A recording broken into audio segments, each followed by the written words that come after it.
These are camera settings, and while they aren't the first thing that comes to mind when you think of a Supersonic Legend player, they're still extremely important. So the question is, what camera settings should you use?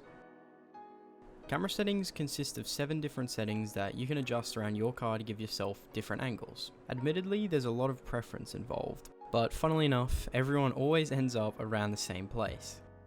Why? Because even though the settings give you a huge scope, the community has pretty much made an effective range out of each setting by using mainly popular professional players. So this begs the question, are there perfect camera settings?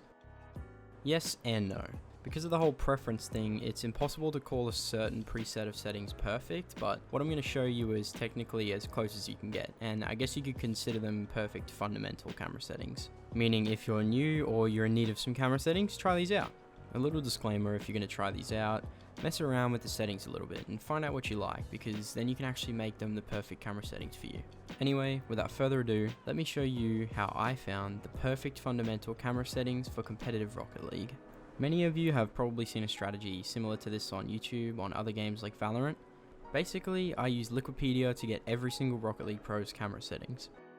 If you don't know what Liquipedia is, it's basically the end-all be-all of Rocket League information, and it's literally got everything, especially pro stuff. Afterwards, I used all the numbers from the settings and I put it in an Excel spreadsheet,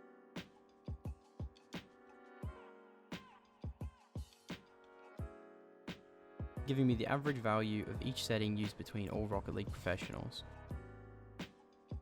And if there's anything I've learned in my time on Rocket League, it's that the pros know what they're doing, and that's why we all copy those settings. Pretty much, I'm now left with the overall average camera settings of every Rocket League professional. Or in other words, the perfect fundamental camera settings for competitive Rocket League. So here they are.